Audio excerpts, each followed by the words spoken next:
Okay, we're back. Good morning.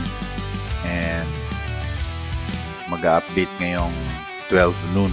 So before the update, I wanted to show you yung tatlong build or yung tatlong classes na nilalaro ko. So yung first is itong Dark Lancer. And yung setup ko is Dark Lancer with full leather and then naka UT Pro. Yan. And with Dark Lancer na full leather level 500 UT Pro, ito yung stats ko. Yan siya. Now let's hit the monsters.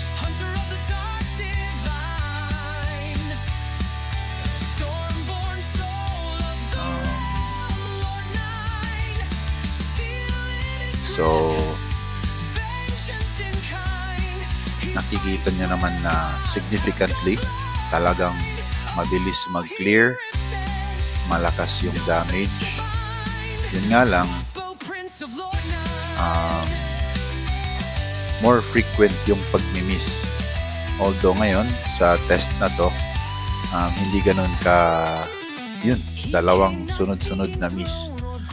Kasi itong skill na to, itong covering fire concentration, hindi siya magmimiss kasi yung pinili ko is always hit.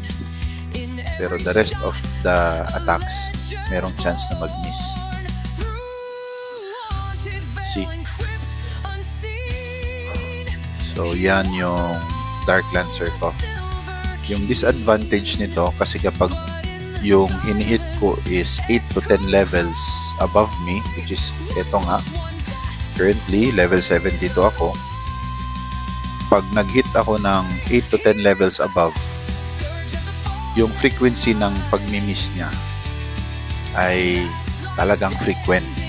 Okay?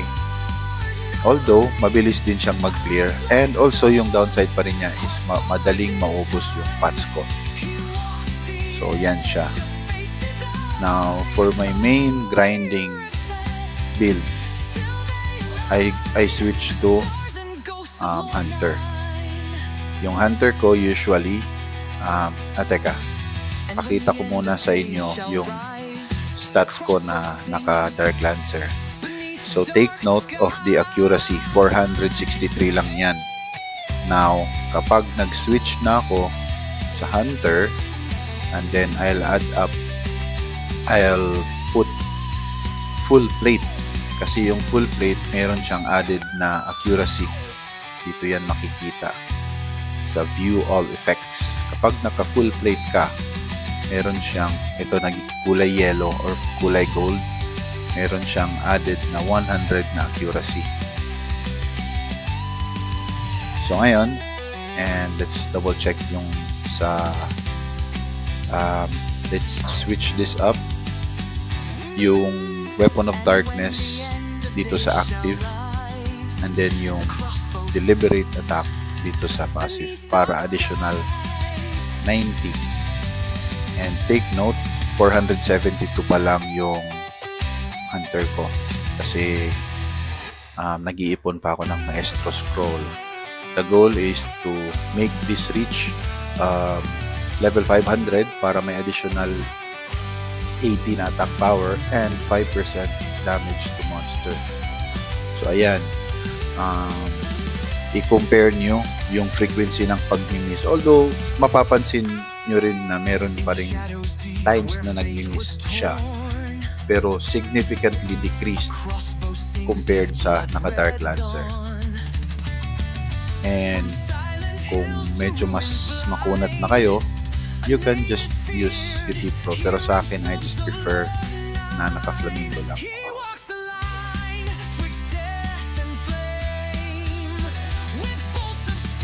See, merong isang miss.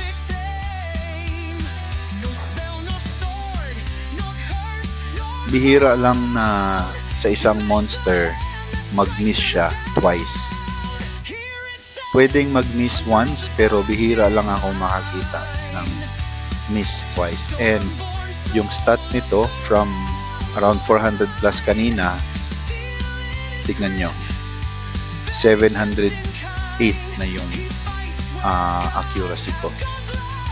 So mas pasok lahat ng tira.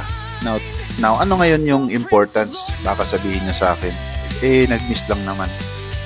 Hindi kasing bilis ng bow yung crossbow tumira.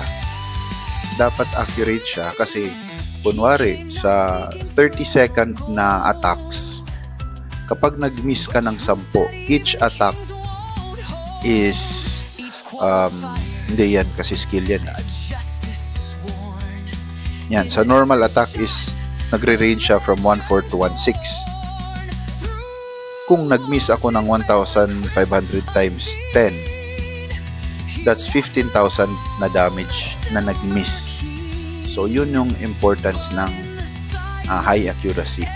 And take note, yung tinitira ko is level 80 and level 82. And I am only level 72 dito sa crossbow ko. So yan. And yung last build ko naman, itong build na to ginagamit ko specifically for escaping. Kung may nang-PPK, ginagamit ko to siya sa Spire of Trials, and ginagamit ko to siya kung gusto kong mag-farm sa area na matagal and I don't mind the time. And this class is no other than the Saint class. And automatically, kasi level 500 yung Dark Lancer ko, yung Saint ko is automatically 500 na din. Kasi yung dalawang abilities ko are level 80 na. So yan siya. Na-reach ko yung pang 500 na meron siyang additional 7% sa healing and then defense power na 80. Now, with this build na naka-plate and then naka-flamingo, yung damage ng monster makikita nyo sa akin 171, meron yan 200 to 300, pero bihira lang sila kasi yun range yun, so bihira mo lang makikita sa melee na malaki yung damage. Kasi may additional na damage reduction yung Saint, may defense power. And tignan natin yung defense power ko. Umabot siya ng 1,100. So, pag ganitong setup, tignan din natin yung accuracy ko, 562. So, it's in between siya sa range ng Dark Lancer ko and sa Hunter ko.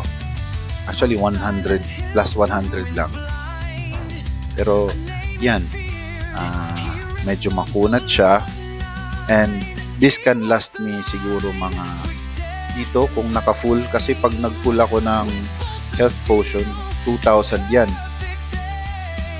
so siguro mga 4 to 5 hours ako dito pag ganitong setup, and I can lower this kahit ganyan lang 50% para mataas yung wiggle room.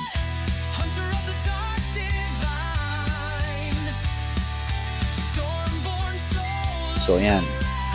So again, yung tatlong classes na nilalaro ko, Dark Lancer, Hunter, and Saint. Dark Lancer is my PvP, boss hunting, main damaging. Pero ginagamit ko lang siya mostly kung ka-level ko lang siya, and burst or fast grind.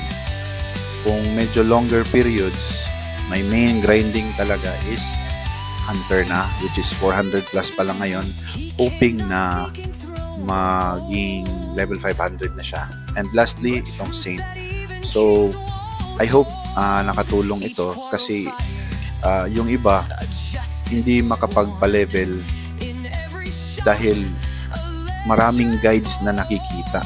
And actually, this is just a guide, pero sinimplify ko lang para hindi ako ma-confuse masyado kasi marami yung factors na i-consider. PvP set, the game is too early, malayo pa yung laro to focus on PvP, ganun. Mag-enjoy lang kayo, kasi kung yung katapat nyo talaga is big spender, mapera, talagang tataob kayo dyan kahit anong ganda pa ng build nyo. Pero kung if you are like me na nag-i-enjoy lang, umi-income lang ng pakonti-konti, and then yung income ko rin naman is ini-invest ko sa character ko para lumakas, or something fancy, bumibili ako ng costume, ganon, or mount, mas nai-enjoy mo yung laro. Not to be too competitive with the game, because there will always be somebody who is greater and better than you. So yun lang, and keep grinding.